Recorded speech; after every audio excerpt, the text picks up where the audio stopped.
И здравейте хора, аз съм Итака Проц и днес ще снимаме клип на Dream League Soccer. Ще направим още един епизод от нашата поредица на Dream League.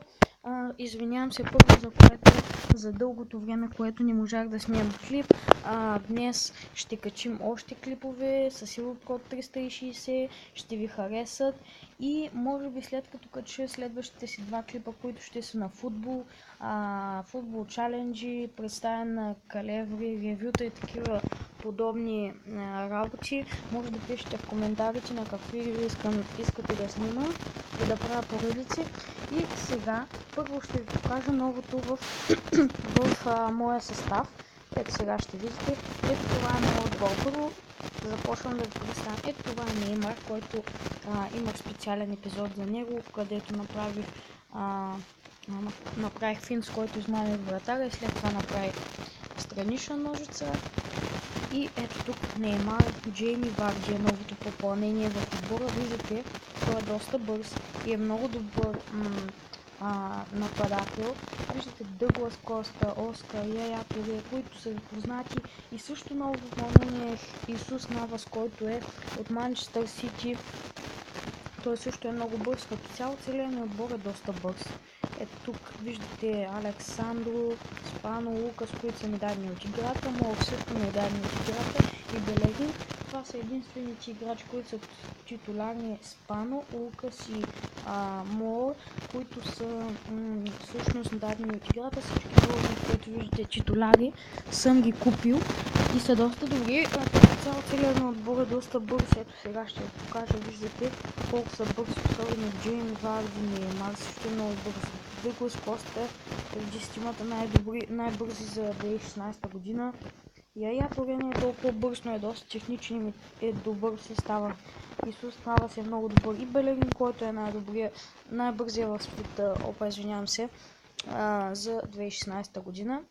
И Александър, който също е много бърз. И Спано и Лукас, те са по-бавни, защото, както ви казах, са ми дадени от играта. И сега ще преминем към матча. Не съм сменял екипите, мога да го направя, но не искам просто, защото ме кефът. Но трябва да сменя Яя Туре, защото ми е контузен. Ще го сменя с плейн. И да започваме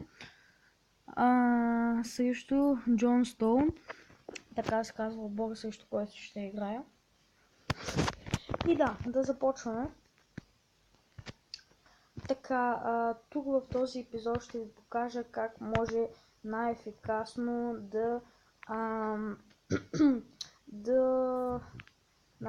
как можете да преминете през играчите с пасове.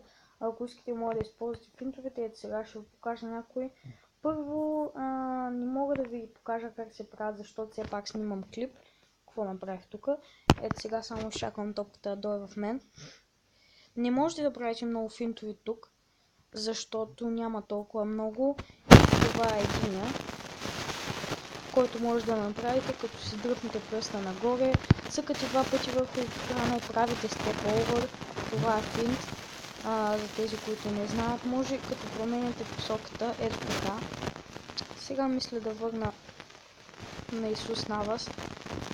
Също повече с него дриблирам, защото той е доста добър. И може да направите ролет, Марадона ролет, като завъртите пръста си около екрана, за тези, които не знаят. И сега с плейн ще се опитам да центрирам, да намеря Неймар. Ето сега Неймар. Много гадно е взе. Неймар! Защо? Добре. Така. Сега.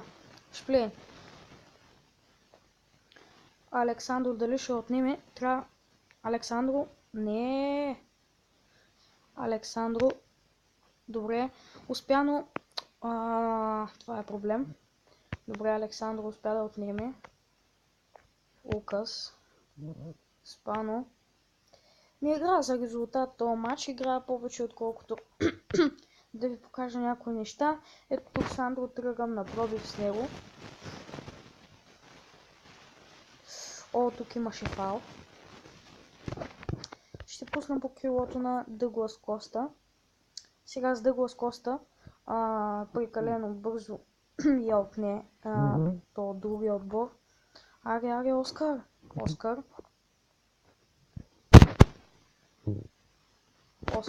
И края на първото полувреме.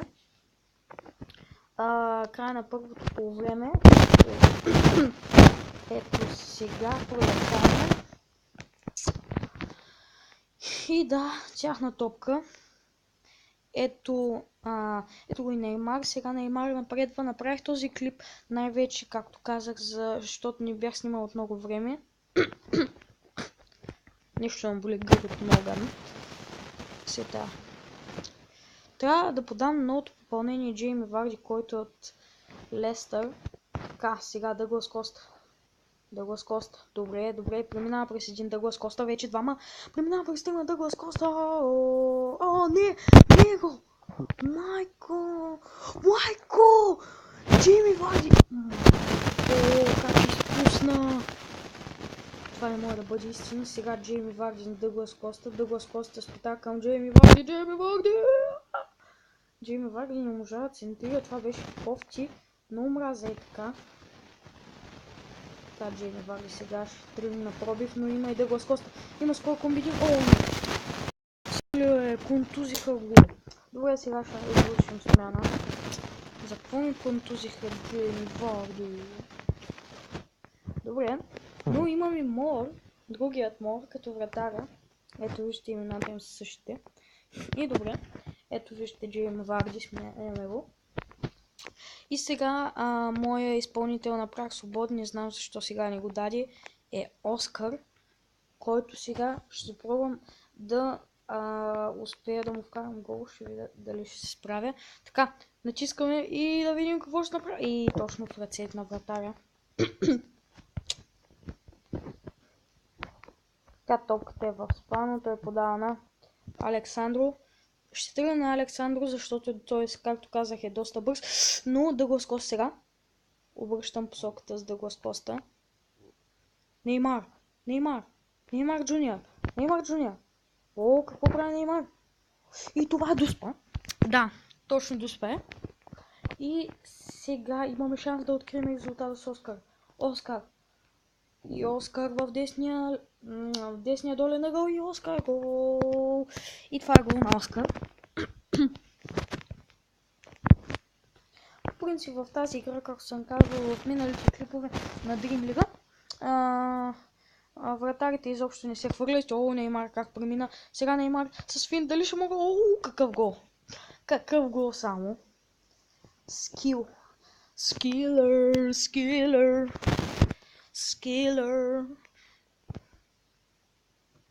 Ето виждате тук. Бам! Добре, запаметявам головите. Защото на кефът. Добре, сега Неймар отново не можа да подаде на Мор, защото нямаше време да помисли. И сега Неймар. Неймар с финт. Исус Навас. Сплин! Мор с глава, но много неточно. От такъв ъгъл трудно се вкарва с глава. Сега Неймар. Още един шанс за гол. Неймар! Гол! И това е 3-0, дами и господа. Гол на Неймар. Дами и господи. И да, с 3-0 ги бием, няма какво да направят. Пък и плюс това е 90-та минута, има 3 минути добавено време. Само да ни вкарат гол. Само да ни вкарат. Добре, че беше шплен да направя нещо.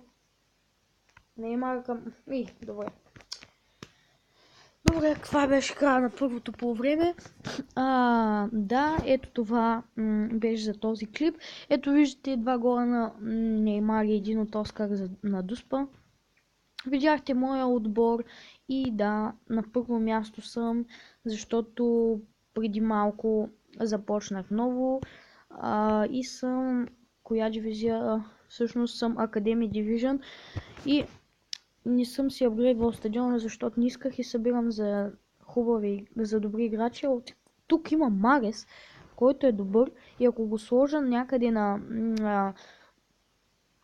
той също си играе ляв полузащитник и както го сложат, те са в един отбор с Джейми Варди в Лестър Сити, както казах, за тези, които не знаят. Има и Джон Тери, който е от любимия ми отбор Челси, но сега в момента няма абсолютно никакви пари. Имам 632, които са много малко и не стигат за нищо. И добре хора, това беше за този клип. Очаквайте още клипове по-късно и чао!